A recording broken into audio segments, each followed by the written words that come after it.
박준호는 매일 새벽 4시 50분에 눈을 뜬다.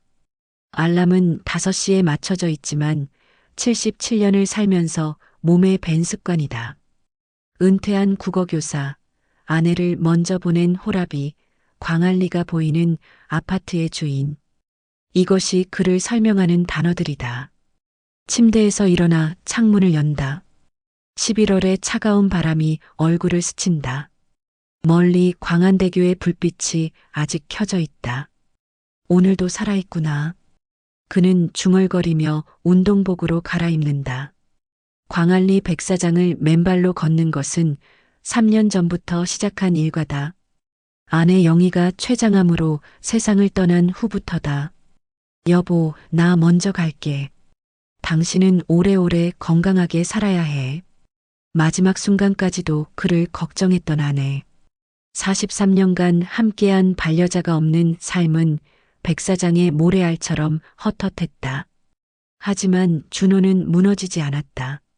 40년간 제자들을 가르치며 배운 것이 있다면 삶은 계속되어야 한다는 것이었다. 해변을 걷다가 그는 늘 같은 벤치에 앉는다. 오늘도 그곳엔 비둘기 3마리가 먼저 와 있다. 주머니에서 빵 부스러기를 꺼내 던져준다. 너희도 아침 먹어야지. 비둘기들이 구구구 소리를 내며 모여든다. 준호의 인생은 평범했다. 경북 안동에서 태어나 서울대 국문과를 졸업하고 부산으로 내려와 교사가 되었다. 첫 발령지에서 만난 영희와 결혼해 아들 민수를 낳았다. 월급쟁이 교사로 45년을 살며 아파트 한 채를 마련했다. 그게 전부였다. 하지만 그는 행복했다. 제자들이 성장하는 것을 보는 기쁨, 영희와 나눈 소소한 일상, 민수가 대학에 합격했을 때의 감격. 그것으로 충분했다. 집으로 돌아온 준호는 현관문을 열며 인기척을 느꼈다. 거실에 불이 켜져 있다. 아버지, 일찍 나가셨네요? 며느리 혜진이 부엌에서 나왔다. 새벽 6시에 웬일인가? 그래, 운동 다녀왔어. 근데 이 시간에? 민수 씨가 오늘 일찍 출장 가야 해서요. 아침 먹고 가시라고 왔어요. 거실로 들어가니 민수가 노트북을 보고 있었다. 화면을 재빨리 닫는 것이 준호의 눈에 띄었다. 아버지, 안녕하세요. 민수의 인사가 어색했다. 그래, 출장은 어디로? 서울이요. 이틀 정도 걸릴 것 같아요. 아침 식탁이 차려졌다. 된장찌개, 계란말이, 나물 반찬. 혜진의 솜씨는 여전히 좋았다. 하지만 준호는 이상한 기분을 떨칠 수 없었다. 민수와 혜진이 눈짓을 주고받는 것, 대화 중간중간 끊기는 침묵, 그리고 혜진이 유독 다정하게 구는 것까지. 아버님, 요즘 건강은 어떠세요? 병원은 다니시고? 괜찮아. 한 달에 한 번씩 정기검진 받고 있어. 혼자 계시니까 불편하신 것 없으세요? 장복이나 청소나. 다 할 만해. 걱정 마라. 민수가 말을 꺼냈다. 아버지, 그런데 혼자 계시기 적적하시죠? 준호는 젓가락을 놓았다. 왜? 무슨 할 말이 있나? 아니, 그게 우리가 실버타운 알아봤는데. 실버타운? 준호의 목소리가 낮아졌다. 혜진이 재빨리 브로셔를 꺼냈다. 아버님, 여기 정말 좋아요. 병원도 있고 식사도 제공되고 친구분들도 생기시고. 준호는 브로셔를 내려놓았다. 내가 언제 가고 싶다고 했니? 그게 아니라 지난주에 가스 안 끄신 것도 그렇고. 민수가 말했다. 가스? 준호는 분명히 껐던 기억이 났다. 항상 2번씩 확인하는 버릇이 있었다. 그리고 엊그제는 현관문도 안 잠그고 주무셨잖아요. 혜진이 거들었다. 그것도 이상했다. 준호는 항상 문단속을 철저히 했다. 나이 드니 깜빡하나 보네. 준호는 일부러 웃으며 말했다. 식사가 끝나고 민수 부부가 나간 후 준호는 거실에 홀로 앉았다. 테이블 위에 실버타운 브로셔가 남아 있었다. 그는 브로셔를 펼쳐봤다. 입주비 3억, 월 관리비 350만 원.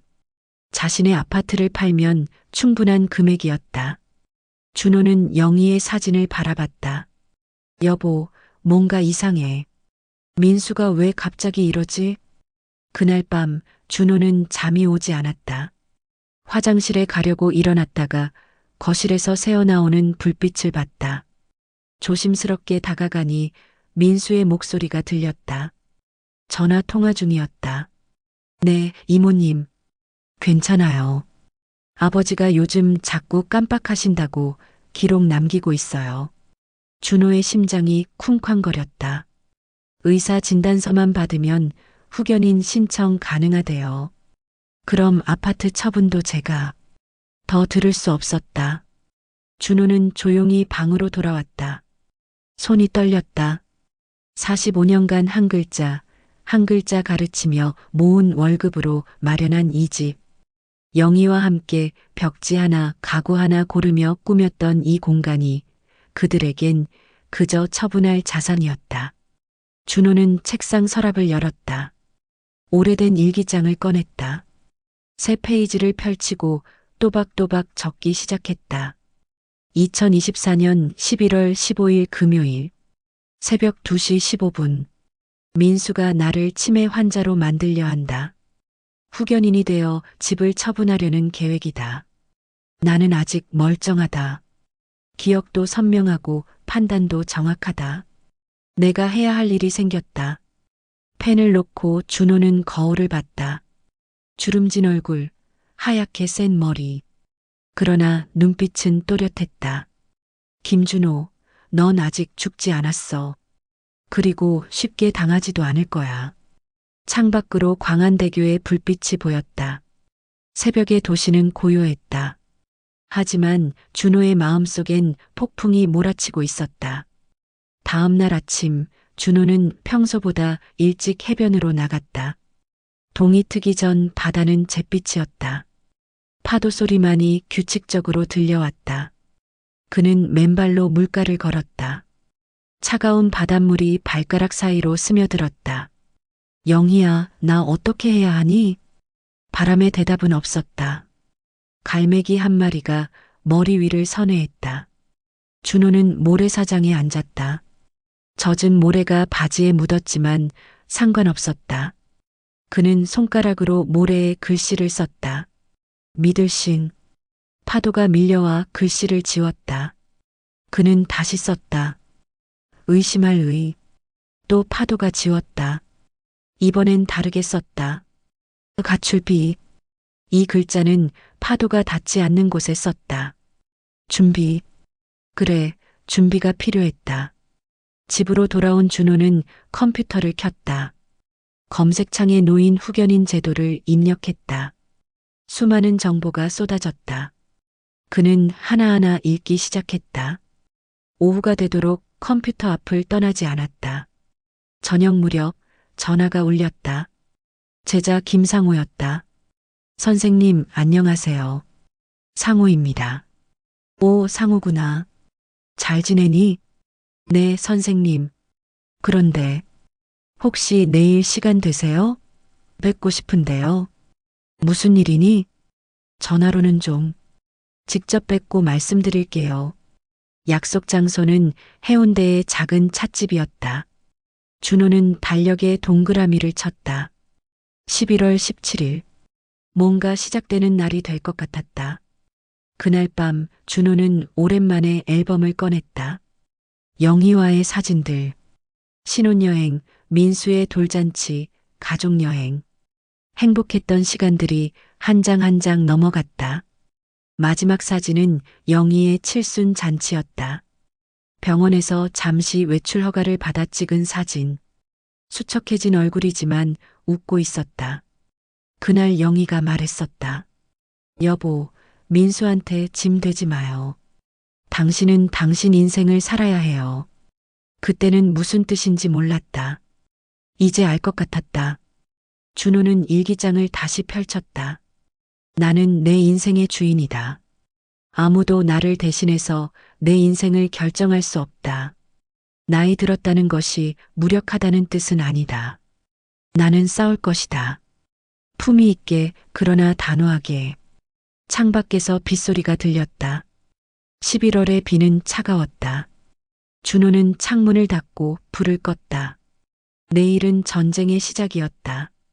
보이지 않는 전쟁.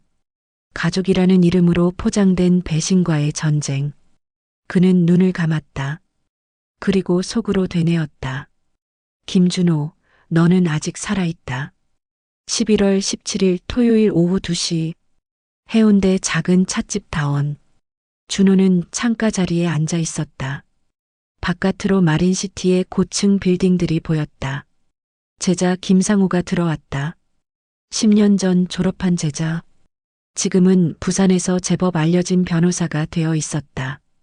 선생님, 오랜만입니다. 그래, 상우야. 잘 지냈니? 상우가 앉자마자 조심스럽게 말을 꺼냈다. 선생님, 어제 민수가 저한테 전화했습니다. 준호의 표정이 굳었다. 법적 자문을 구한다면서 후견인 신청 절차를 물어보더군요. 그래서 저는 모른 척하고 일반적인 정보만 알려줬습니다. 그런데 선생님, 민수가 이상한 말을 하더군요. 선생님이 요즘 자꾸 깜빡하신다고, 치매 초기 증상 같다고. 준호는 찻잔을 내려놓았다. 상호야, 나는 멀쩡하다. 저도 압니다. 그래서 선생님께 알려드려야겠다고 생각했습니다. 상호는 서류를 꺼냈다. 성년후견제도 안내문이었다. 선생님, 이 제도를 악용하는 사례가 많습니다. 특히 재산을 노린 가족들이. 알고 있어. 어제 밤새 공부했다. 상우가 놀란 눈으로 봤다. 그럼 대비를 하셔야 합니다. 어떻게? 일단 모든 것을 기록으로 남기세요. 날짜, 시간, 대화 내용, 행동. 모두요. 그리고 가능하다면 녹음도. 준호는 고개를 끄덕였다. 11월 18일 일요일. 준호는 새벽 4시에 일어났다. 책상 서랍에서 새 일기장 2권을 꺼냈다. 하나는 붉은색, 하나는 파란색.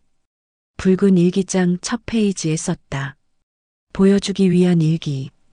파란 일기장 첫 페이지에 썼다. 진실의 일기. 붉은 일기장에 쓰기 시작했다. 11월 18일. 오늘 날씨가 뭐였더라? 아, 맑았나? 흐렸나? 기억이 잘. 아침에 뭘 먹었는지 기억이 안 난다. 된장찌개였나? 아니면 김치찌개? 민수가 왔었나? 언제 왔더라? 요즘 자꾸 헷갈린다. 파란 일기장에는 다르게 썼다. 11월 18일 일요일. 맑음. 기온 12도 4시 기상. 혈압 125, 80 정상. 4시 30분 일기 작성 시작. 5시 광안리 해변 산책. 2.3km 도보. 6시 30분 아침 식사. 현미밥, 미역국, 계란찜, 김치.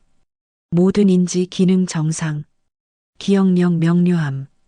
준호는 붉은 일기장을 일부러 거실 탁자 위에 놓았다. 누구든 볼 수 있도록. 오후 3시. 초인종이 울렸다. 혜진이었다. 아버님, 저예요. 반찬 좀 가져왔어요. 준호는 일부러 파자마 차림으로 나갔다.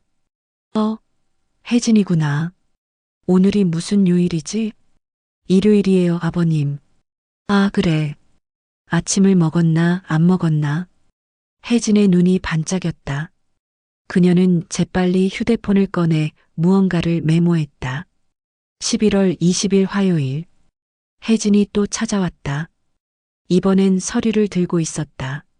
아버님, 병원 예약했어요. 내일 같이 가요. 병원? 무슨 병원? 신경과요. 정기 검진 받으셔야죠. 준호는 알고 있었다. 이것이 시작이라는 것을. 병원 가는 날 아침, 준호는 일부러 단추를 엇갈려 채웠다. 양말도 짝짝이로 신었다. 혜진이 한숨을 쉬는 소리가 들렸다. 아버님 단추가. 이게 왜 이렇게 됐지? 부산대학교병원 신경과 대기실에서 혜진은 의사에게 속삭였다. 준호는 못 들은 척하며 그 모습을 스마트폰으로 녹화했다. 진료실. 의사는 젊은 남자였다. 명찰에 정현우라고 적혀 있었다. 어르신, 몇 가지 검사를 해보겠습니다. 오늘이 며칠이죠? 11월 20일, 21일, 100에서 7을 빼면 93. 아니 94? 93 맞나? 의사가 고개를 끄덕이며 차트에 적었다. 혜진이 준비한 관찰 기록을 보더니 말했다. 초기 인지 저하 증상이 보입니다. 약물 치료부터 시작해보죠. 처방전을 받아 나오면서 혜진이 말했다. 아버님, 약 꼭 드셔야 해요. 제가 매일 확인할게요. 집에 돌아온 준호는 처방받은 약을 하나하나 사진 찍었다. 그리고 인터넷으로 검색했다. 도네페질 치매 치료제, 리스페리돈 항정신병약. 준호는 약을 화장실에 버렸다. 대신 서랍에서 비타민을 꺼내 약 봉투에 넣었다. 11월 22일 목요일. 준호는 오랜만에 교회를 찾았다. 영희와 함께 다니던 곳. 목사님이 반갑게 맞았다.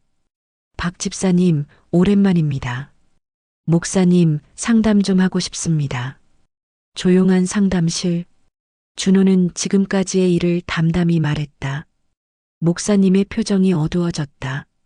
집사님, 마음이 많이 아프시겠습니다. 네. 아들이 나를 이렇게 대할 줄은. 기도하시면서 지혜를 구하세요. 그리고 혼자 감당하지 마시고 도움을 청하세요. 교회를 나온 준호는 은행으로 향했다. 통장을 정리하고 싶습니다. 어떻게 도와드릴까요? 일단 정기예금을 확인하고 그리고 자동이체 내역도 보고 싶습니다. 직원이 컴퓨터를 확인했다. 어르신, 최근에 자동이체가 하나 추가되었네요. 매달 50만 원씩. 뭐라고요? 수취인이 박민수님으로 되어 있습니다. 준호의 얼굴이 굳었다. 언제 도장을 찍었는지도 모르게 빠져나간 돈. 즉시 해지해 주세요. 네, 처리해 드리겠습니다. 은행을 나온 준호는 벤치에 앉았다. 하늘이 흐렸다. 비가 올 것 같았다. 11월 25일 일요일. 가족 모임이 있는 날. 준호는 거실에서 TV를 보고 있었다. 뉴스에서 노인 학대 사건이 나오고 있었다. 민수가 들어왔다. 아버지, 뭐 보세요? 응, 뉴스. 아버지, 요즘 약은 잘 드시고? 그래, 먹고 있어. 손자 지훈이가 뛰어왔다. 할아버지. 오, 우리 지훈이. 공부는 잘하고? 네. 이번에 반에서 3등 했어요. 잘했네. 혜진이 부엌에서 나왔다. 다들 밥 드세요. 식탁에 둘러앉았다. 갈비찜, 잡채, 전. 푸짐한 상이었다. 민수가 말했다. 아버지, 다음 달에 가족여행 가는 거 어때요? 여행? 네, 제주도로 2박 3일. 글쎄, 난 집이 편한데. 혜진이 끼어들었다. 아버님, 기분 전환도 하시고. 좋잖아요. 준호는 알았다. 그들이 무엇을 계획하는지. 생각해보마. 식사 후 민수가 서류를 꺼냈다. 아버지, 이것 좀 서명해 주세요. 뭔데? 아파트 관리비 자동이체 신청서예요. 준호는 서류를 자세히 봤다. 작은 글씨로 뭔가 더 적혀 있었다. 재산관리 위임 조항이었다. 안경 좀 가져와라. 그냥 서명만 하시면 돼요. 아니야. 읽어보고 할게. 민수의 표정이 굳었다. 준호는 서류를 접어 주머니에 넣었다. 내일 자세히 보고 연락할게. 11월 27일 화요일. 비 오는 저녁. 준호는 서재에 앉아 있었다. 책장엔 40년간 모은 책들, 학생들 문집, 졸업 앨범, 감사 편지들. 전화가 울렸다. 딸 지원이었다. 아빠 잘 계세요? 그래, 지원아. 오빠가 이상한 얘기를 하던데. 아빠가 많이 깜빡하신다고. 아빠, 정말이에요? 너는 어떻게 생각하니? 저는 아빠가 멀쩡하신 것 같은데. 그래, 내 생각이 맞아. 그럼 오빠가 왜? 지원아, 다음에 부산 오면 얘기하자. 전화를 끊고 준호는 일기장을 꺼냈다. 파란 일기장. 11월 27일. 비. 민수의 계획이 점점 구체화되고 있다. 서류 조작, 약물, 주변 여론 조성.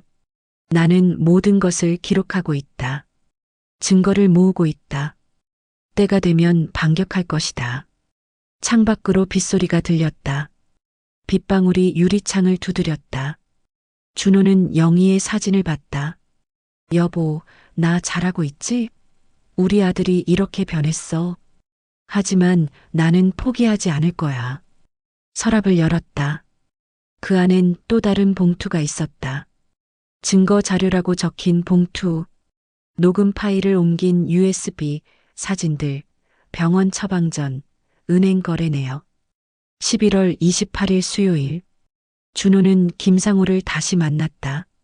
선생님, 준비는 어떻게 되어 가세요? 여기다 있어. 준호는 봉투를 건넸다. 상우가 하나하나 확인했다. 완벽합니다. 이 정도면 충분해요. 그런데 상우야, 나도 연기를 계속해야 하니? 네, 조금만 더 참으세요. 그들이 실제로 후견인 신청을 하려는 순간 우리가 역공할 겁니다. 알았어. 찻집을 나온 준호는 광안리 해변으로 갔다. 겨울 바다는 차가웠다. 모래사장을 걸으며 생각했다. 가족이란 무엇일까? 사랑이란 무엇일까? 파도가 밀려왔다 빠져나갔다. 마치 사람의 마음처럼. 준호는 주머니에서 붉은 일기장을 꺼냈다. 그리고 한 줄을 더 썼다. 오늘도 뭔가 깜빡깜빡한다. 민수 얼굴도 가물가물. 거짓말이었다. 모든 것이 선명했다. 너무나 선명해서 가슴이 아팠다. 해가 지고 있었다. 붉은 노을이 바다를 물들였다. 준호는 집으로 향했다. 내일도 연기는 계속될 것이다. 그러나 이 연극의 끝은 그들이 생각하는 것과 다를 것이다. 김준호, 조금만 더 참아. 진실은 반드시 이긴다. 12월 1일 토요일. 첫눈이 내렸다. 준호는 창밖을 보며 커피를 마시고 있었다. 하얀 눈송이가 광안리 해변을 덮어가고 있었다. 평화로운 풍경. 하지만 그의 마음은 폭풍 전야 같았다. 초인종이 울렸다. 민수와 혜진, 그리고 낯선 남자가 함께 있었다. 아버지, 손님 모시고 왔어요. 누구시지? 남자가 명함을 내밀었다. 한국노인복지센터 상담사 최정훈. 어르신, 안녕하세요. 복지 상담 차 왔습니다. 준호는 알았다. 시작됐다. 본격적인 포위망이. 거실에 앉은 최정훈이 서류를 꺼냈다. 어르신, 몇 가지 여쭤볼게요. 성함이 어떻게 되시죠? 준호는 일부러 멍한 표정을 지었다. 박준호. 생년월일은요? 1947년. 아니, 48년. 잠깐, 몇 년이더라? 혜진이 재빨리 대답했다. 1947년 3월 15일이에요. 최정훈이 고개를 끄덕이며 적었다. 요즘 기억력은 어떠세요? 글쎄, 자꾸 깜빡깜빡해요. 민수가 거들었다. 어제도 저를 못 알아보셨어요. 거짓말이었다. 하지만 준호는 반박하지 않았다. 12월 3일 월요일. 준호는 새벽에 일어나 파란 일기장을 폈다. 12월 3일. 맑음. 노인복지센터 상담사 방문. 민수가 섭외한 것으로 추정. 나를 관찰하고 기록하는 것이 목적. 후견인 신청을 위한 증거 수집 단계. 붉은 일기장엔 다르게 썼다. 날짜가 뭐더라? 12월. 며칠이지? 아침에 밥을 먹었나? 기억이. 민수가 누구더라? 아, 내 아들. 맞나? 이 붉은 일기장을 일부러 식탁 위에 놓고 화장실에 갔다. 돌아오니 혜진이 일기장을 읽고 있었다. 어머, 아버님. 일기 쓰세요? 응? 아, 그런가? 혜진이 휴대폰으로 일기장을 찍었다. 준호는 못 본 척했다. 오후에 병원 재진이 있었다. 정현우 의사가 물었다. 어르신, 약은 잘 드시고 계신가요? 네. 아마도. 요즘 상태는 어떠세요? 혜진이 대답했다. 더 나빠진 것 같아요. 자꾸 헛것을 보신다고. 준호는 놀랐다. 그런 말을 한 적이 없었다. 어떤 헛것을 보신다고요? 의사가 물었다. 돌아가신 아내분을 본다고. 대화도 하시고. 준호가 항의하려 했지만 혜진이 다리를 살짝 밟았다. 의사가 고개를 끄덕였다. 약을 좀 더 강하게 처방하겠습니다. 12월 5일 수요일. 준호는 민수의 서재에 몰래 들어갔다. 민수가 출장 간 사이였다. 책상 위에 서류들이 있었다. 성년 의견 신청서, 진단서, 재산 목록. 그리고 충격적인 것이 하나 더. 요양원 입소 계약서 마이너스 보증금 5천만 원, 월 350만 원. 계약자란에 이미 민수의 도장이 찍혀 있었다. 노트북을 열었다. 비밀번호는 예상대로 지훈이 생일이었다. 이메일을 확인했다. 받은 편지함에서 충격적인 내용을 발견했다. 보낸 사람 정현우 의사. 민수 씨 말씀하신 대로 진단서 준비했습니다. 중등도 치매로 작성했습니다. 사례비는 계좌로 보내주세요. 준호는 모든 것을 사진으로 찍었다. 손이 떨렸다. 의사까지 매수했다니. 더 충격적인 것은 민수의 금융 거래 내역이었다. 비트코인 투자 실패 손실 4억 5천만 원. 대출금 총액 3억 8천만 원. 연체 경고장 2개월 내 상환 요구. 아들이 도박 같은 투자로 전 재산을 날렸다. 그리고 이제 아버지의 재산을 노리고 있었다. 12월 7일 금요일. 민수 가족이 저녁을 먹으러 왔다. 아버지, 김치찌개예요. 좋아하시는 거. 준호는 숟가락을 들었다가 일부러 놓쳤다. 이게 왜? 지훈이가 걱정스럽게 봤다. 할아버지, 괜찮으세요? 응, 괜찮아. 식사 중 민수가 말했다. 아버지, 다음 주에 가족회의 좀 해요. 무슨 회의? 아버지 앞으로 어떻게 모실지. 가족들이 의논해야죠. 준호는 알았다. 결정적인 날이 다가오고 있다. 그날 밤 준호는 딸 지원에게 전화했다.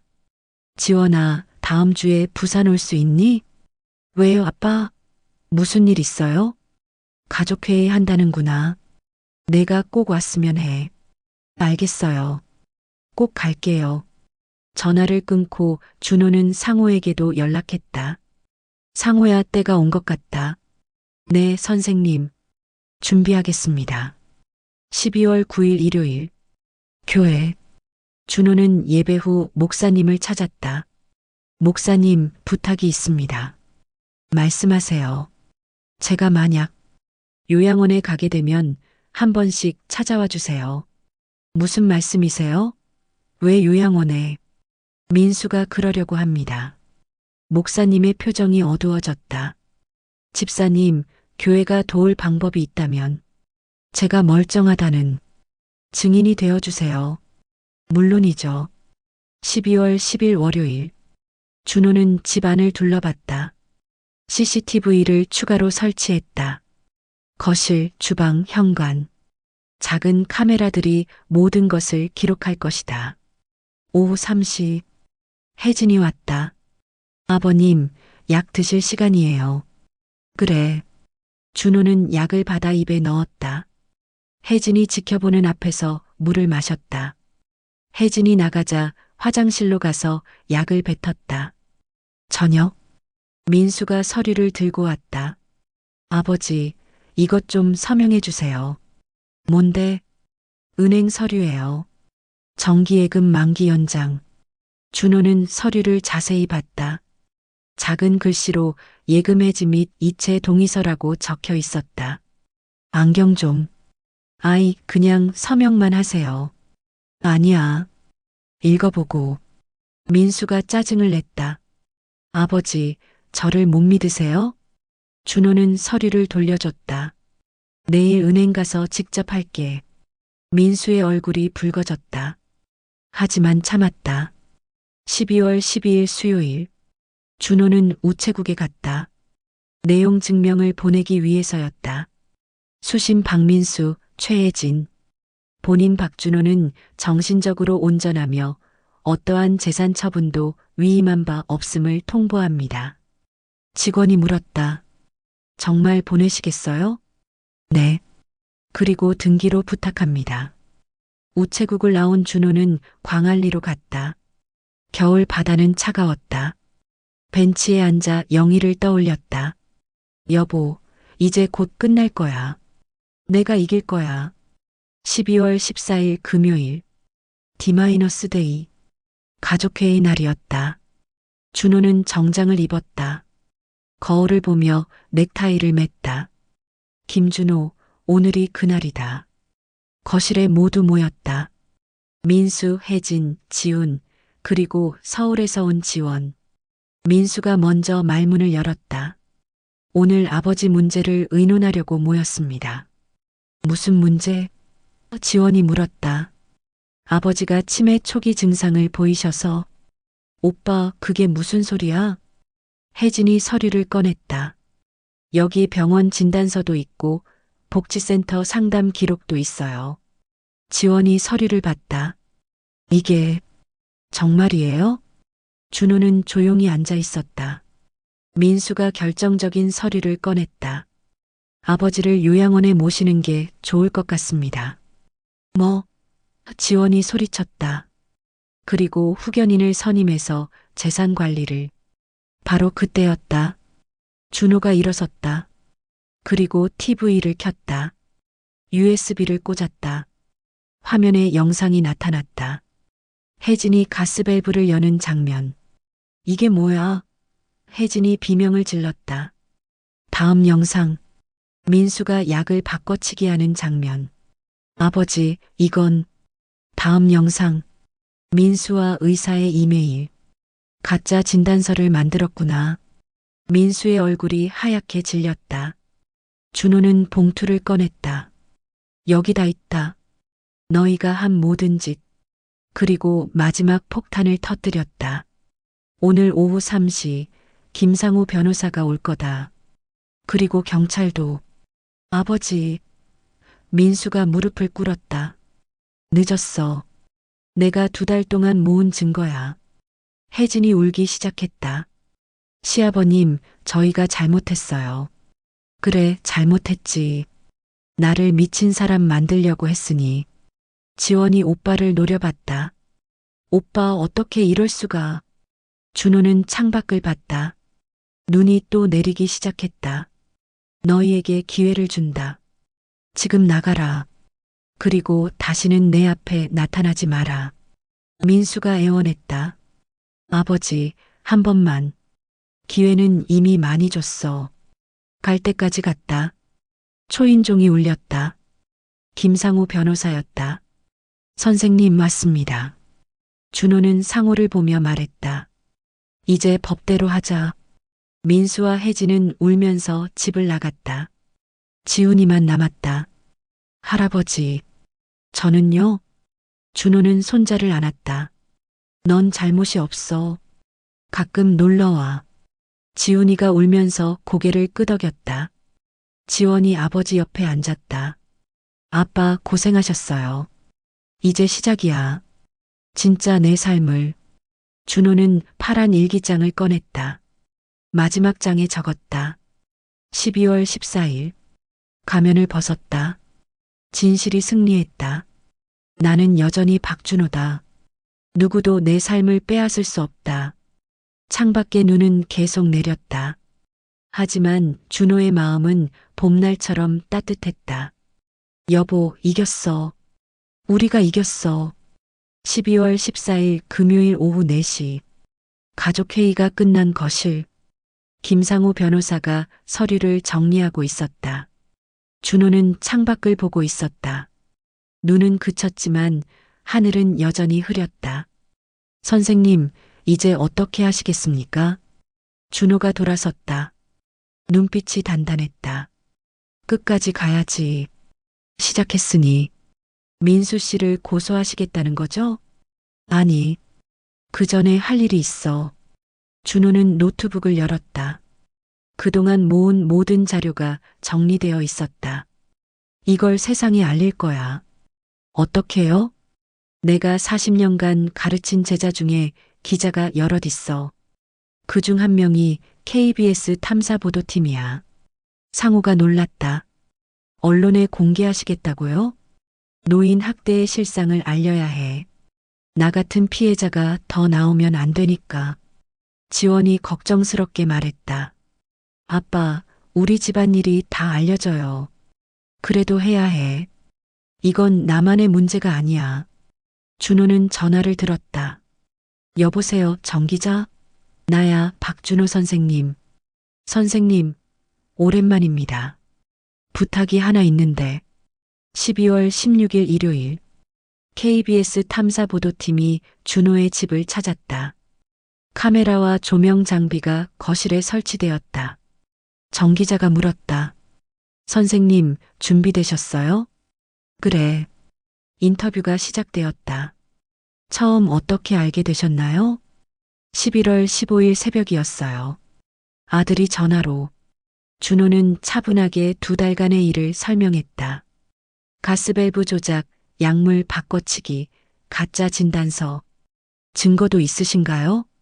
준호는 USB를 건넸다. 여기 CCTV 영상이 다 있어요. 정 기자가 영상을 확인했다. 충격적인 표정이었다. 이건 정말 심각한 범죄네요. 그래서 방송해야 해요. 다른 노인들도 조심해야 하니까. 촬영이 끝나고 정 기자가 말했다.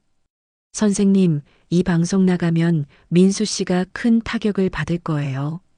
알아요. 하지만 더 큰 피해를 막기 위해서예요. 12월 18일 화요일. 준호는 은행을 찾았다. 모든 계좌를 정리하고 싶습니다. 어떻게 하시겠어요? 자익 신탁으로 전환해 주세요. 직원이 설명했다. 그럼 어르신만 관리 가능하고 인지능력 상실 시에만 지정인이 개입합니다. 네, 그렇게 해주세요. 지정인은 여기. 준호는 서류를 내밀었다. 김상우 변호사와 박지원이 공동관리인이었다. 그리고 이것도 또 다른 서류. 박민수 금융거래 정지 신청서였다. 아드님과 관련된 모든 거래를 차단하는 거네요. 네, 부탁합니다.